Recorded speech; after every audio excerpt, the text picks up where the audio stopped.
గోదావరి జిల్లాలో సంక్రాంతికి పెద్ద ఎత్తున కోడిపందెం బరులు సిద్ధమయ్యాయి. ప్రస్తుతం పశ్చిమ గోదావరి జిల్లా తాడేపల్లిగూడెంలో ఈసారి నువ్వా నేనా అన్నంత రేంజ్లో ఇక్కడ పందెం బరి సిద్ధమవుతుంది. గతం నుంచి కూడా ఇక్కడ నిర్వాహకులు పైబోయిన వెంకటరామయ్య గారు పెద్ద ఎత్తున అయితే ఇక్కడ కోడిపందెం బరిని ఏర్పాటు చేస్తున్నారు. ఈ ఏడాది అంతకు మించి కూడా ఇక్కడ ఏర్పాట్లు అనేవి సాగుతున్నాయని చెప్పాలి. ప్రస్తుతం కోడిపందెం బరి నిర్వాహకులు పైబోయిన వెంకటరామయ్య గారు ఉన్నారు. సార్ నమస్తే. మీరు గతంలో పెద్ద ఎత్తున కూడా బ్యాటింగ్ చేశారు. ప్రస్తుతం ఇప్పుడు ఈ బరికి నిర్వహణకు సంబంధించి ఎటువంటి ఏర్పాట్లు చేశారు? పెద్ద ఎత్తున చుట్టుప్రక్కల నుంచి ఎక్కువ మంది వచ్చే అవకాశం ఉంది. ఎటువంటి ఏర్పాట్లు చేశారు?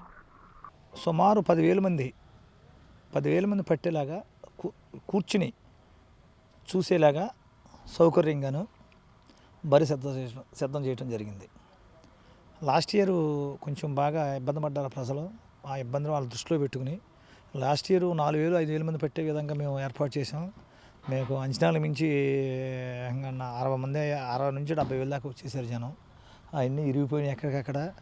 అందుకనే ఇంకా ఈ సంవత్సరం బట్టి 10,000 మంది కూర్చుని సౌకర్యంగా చూసేలా మట్టి బరి ఏర్పాటు చేయడం జరిగింది. గతంలో కోడిపందాలు అంటే భీమవరం వైపే చూసేవారు.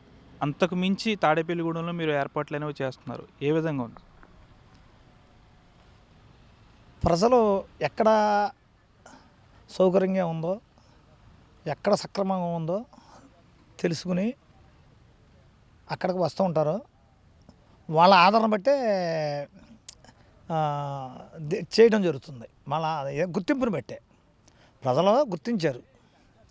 వెంకటరామయ్య గారి బరి బాగుంటుందిరా, న్యాయంగా ధర్మంగా పందెం ఉంటుంది అని పక్క రాష్ట్ర వాళ్ళు, పక్క జిల్లా వాళ్ళు అందరూ మా దగ్గర రావడం జరుగుతుంది. ఆ క్రౌడ్కి అనుగుణంగా వాళ్ళు ఎప్పటి నుంచో అలా పండగ అయిన నుంచి మళ్ళీ ఫోన్ చేస్తారు. ఏమండి వచ్చే సంవత్సరం మళ్ళీ మీ దగ్గరికి వచ్చేస్తాం, మేము మాకు కొంచెం పాసులు ఇవ్వండి అని, ఇంతమంది వస్తామండి అని చెప్పేసి కడప నుంచి కర్నూలు, నెల్లూరు, ఒంగోలు, గుంటూరు, బెంగళూరు అలాగా పక్క రాష్ట్రాల నుంచి పక్క జిల్లాల నుంచి కూడా అందరూ ఫోన్ చేస్తారు. వాళ్ళందరూ నాకు టచ్లో ఉంటారు. కాబట్టి వాళ్ళందరినీ దృష్టిలో పెట్టుకుని ఏర్పాటు చేయడం వాళ్ళందరికీ అనుకూలంగాను వాళ్ళ భోజనాలు, రూములు చూడడానికి సౌకర్యంగా ఏర్పాటు చేస్తాం. అంటే మీరు గత ఏడాది దాదాపు ₹1 కోటి ఇదే బరిలో ₹1 కోటి వరకు కూడా మీరు పందెం వేశారు. ఈ ఏడాది ఏంటి దానికి రెట్టింపు పందెం వేయబోతున్నారా, లేకపోతే ఏంటి అంచనాలకు తగ్గట్టుగా ఉంటుందా? ఖచ్చితంగా ఉంటుందండి. అంచనాల దగ్గర ఖచ్చితంగా ఉంటుంది. ప్రజలు కోరుకున్నారు ఈసారి మీరు అలా చేయాలండి. అలాగని చెప్పి అలా మాట ఇవ్వడం జరిగింది. ఆ మాట ప్రకారం మేము ఖచ్చితంగా చేస్తామండి. అంటే ఫిగర్ ఏమన్నా చెప్పాలి? లేదని చెప్తలేదు. లేదు. ప్రత్యేకంగా ఈ బరిలో మహిళలకి ఈసారి ప్రత్యేక గ్యాలరీ ఏర్పాటు చేశారంటున్నారు. బ్రహ్మాండం స్టేజ్ కట్టించామండి. మహిళలందరూ కూడా కూర్చొని చూసే విధంగాను పిల్లలతో సహా వచ్చి కూర్చొని చూడవచ్చు. వాళ్ళకి మరుగుదొడ్లు కూడా ఏర్పాటు చేసామండి. వాళ్ళకి లేడీ బౌన్స్లు కూడా ఏర్పాటు చేయడం జరిగింది.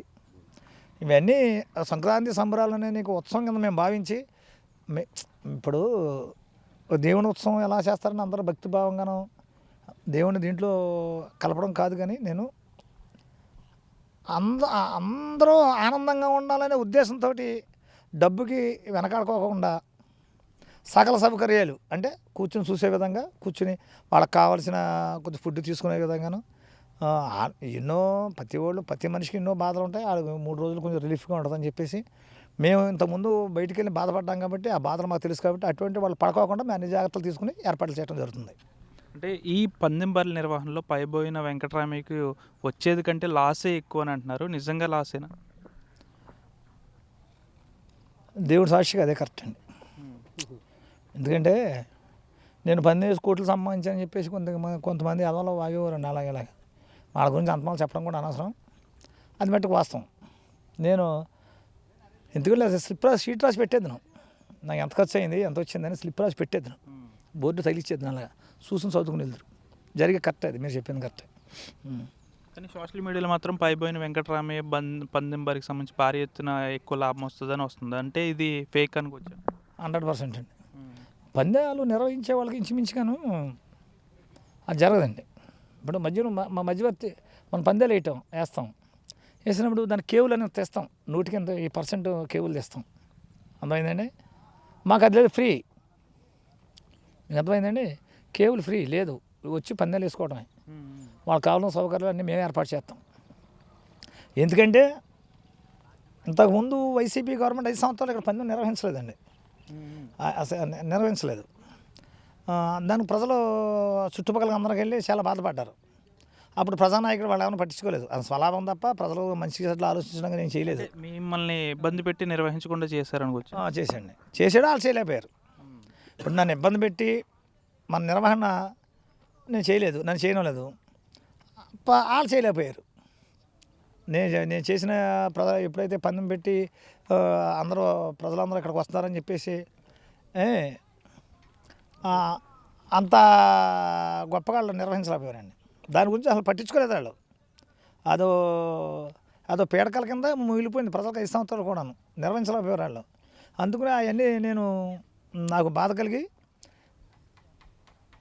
ప్రజలకి వాళ్ళందరిని దృష్టిలో పెట్టుకుని వాళ్ళు నాకు చెప్పిన విజ్ఞప్తులను బట్టి విన్నపాలను బట్టి అన్నీ చూసి నేను బ్రహ్మాండంగా ఏర్పాటు చేయడం జరుగుతుంది. అంటే ఎప్పటి నుంచి స్టార్ట్ అవుతుంది, ఎప్పుడు ముగిస్తారు, ఇక్కడికి వచ్చిన వాళ్ళకి ఎటువంటి ఫెసిలిటీస్ ఉంటాయి? 14వ తారీఖుని ఉదయం భోగి పండుగ ఉదయం గవర్నమెంట్ పర్మిషన్ ఇచ్చి మొదలు పెడతామండి. 16వ తారీఖు సాయంత్రానికి ముగుస్తాయి పందాలు. వచ్చే వాళ్ళందరూ కూడా భోజనాల సదుపాయాలు ఏర్పాటు చేసాం. అదేవిధంగా మధ్యలో స్నాక్స్, జ్యూసులని, మొక్కజొన్న పత్తులు, తేగలు, జాంకాయలు, వాటర్ బాటిల్స్ ఇవ్వటం జరుగుతుంది. రోజుకి మినిమం ఎన్ని పందాలు జరగవచ్చు? 3 రోజులు రోజుకు 30 పందాలు జరుగుతాయి. రోజుకి వచ్చి 3 రోజుల్లో 90 పందాలు జరుగుతాయి. దాదాపుగా 100 పూర్తి 90 పందాలు. అప్పటికి నీరసం వచ్చేస్తాయి. అంటే జనం అందరూ పరిచయాలు వస్తాం, అందరం మీకు అందరూ అన్ని జిల్లాల నుంచి అందరూ వస్తారు. ఈ పరిచయాల కార్యక్రమం ఎక్కువ సమయం తీసుకుంటుందండి. ఈ పరిచయ కార్యక్రమం ప్రతి కూడా వచ్చి పరిచయాలు చేసుకోవటం, చివరి మీరు ఎలా ఉన్నారు మళ్ళీ అందరూ ఆలింగనాలు చేసుకోవటం, ఒకళ్ళు ఎప్పుడు కానీ కలుసుకోరు కదా. సంక్రాంతికి కలుసుకున్న ఆనందం వేరు. అందమైందండి. అందరూ మంచి బ్రహ్మాండ బట్టలు వేసుకొస్తారు. ఇంటికి మంచి కొత్త షూలు, కొత్త బట్టలు, కళ్ళజోళ్ళు అన్నీ పెట్టుకుని నాగలా వేసుకొస్తారు. ఆడవాళ్ళు మగవాళ్ళు కూడా అందరూ కూడాను అందరూ హుందాతనంగాను అందంగా కనపడతారు. కొట్టొచ్చినట్టు కొత్తదనం ఉంటుంది. ప్రతి మనిషిలో కూడా కొత్తదనం ఉంటుంది. దాని గురించి రండి అని చెప్పేసి ప్రతి వాళ్ళు పలకరించుకోవటం, ఇలాగ సెకండ్లు ఇచ్చుకుంటాం, ఇలా కౌగులించుకుంటాం, ఇవన్నీ చేసుకుని మళ్ళీ ఎవరి సీట్లు అని కూర్చోబెట్టడం, వాళ్ళకి కొంచెం బుకే లాంటివి ఇవ్వడం, లేదా ఇంకా పెద్దవాళ్ళకి దండ లాంటివి సాలు కప్పడం, ఇవన్నీ కార్యక్రమాలు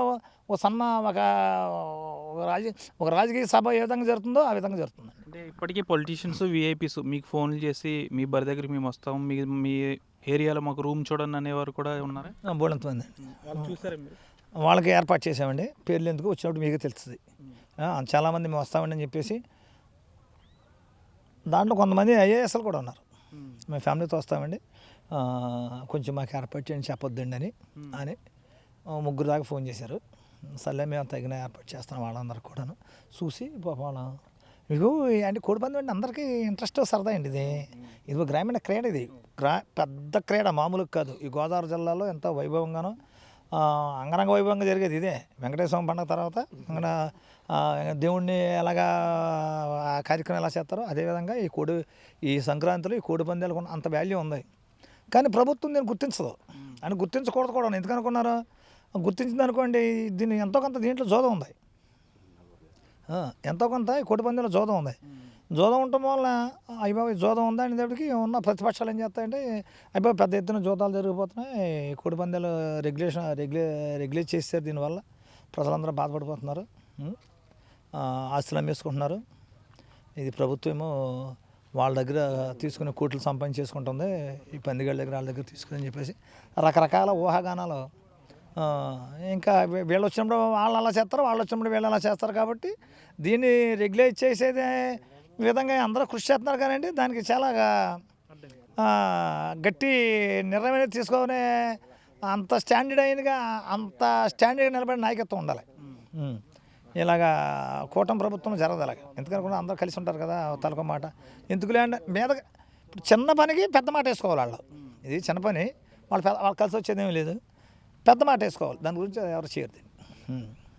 దాదాపుగా ఈ 3 రోజుల పాటు కూడా ఏదైతే వెంకటరామయ్య గారి బరి ఉందో పెద్ద ఎత్తున ఇక్కడ పందాలు కూడా నిర్వహించబోతున్నారు. అయితే చుట్టుప్రక్కల ప్రాంతాలతో పాటు ఇతర రాష్ట్రాల నుంచి కూడా ఇక్కడికి వస్తారు కాబట్టి వారికి అన్ని ఏర్పాట్లు చేస్తాం. ముఖ్యంగా మహిళలకు ఈ ఏడాది ప్రత్యేకమైన గ్యాలరీలు కూడా ఏర్పాటు చేసామంటున్నారు. వచ్చిన వారికి అన్ని మర్యాదలు చేసి ఇక్కడ 3 రోజుల పాటు ఆనందంగా గడిపి వెళ్ళేలా ఇక్కడ పెద్ద ఎత్తున నిర్వహణ ఏర్పాట్లు చేస్తామని పైబోయిన వెంకటరామయ్య గారు అయితే చెప్తున్నారు. వీడియో జర్నలిస్ట్ శేఖర్తో మనోజ్ RTV తాడేపల్లిగూడ నుంచి. చరిత్ర సృష్టించినోడు ఇప్పుడు ఆ చరిత్రని తిరగరాయబోతున్నాడు. అబద్ధాల గోడల్ని బద్దలు కొట్టి నిజాలను రాగా మీ ముందుంచబోతున్నాడు. నిజమైన వార్తల కోసం వెంటనే డౌన్లోడ్ చేసుకోండి రా యాప్ని.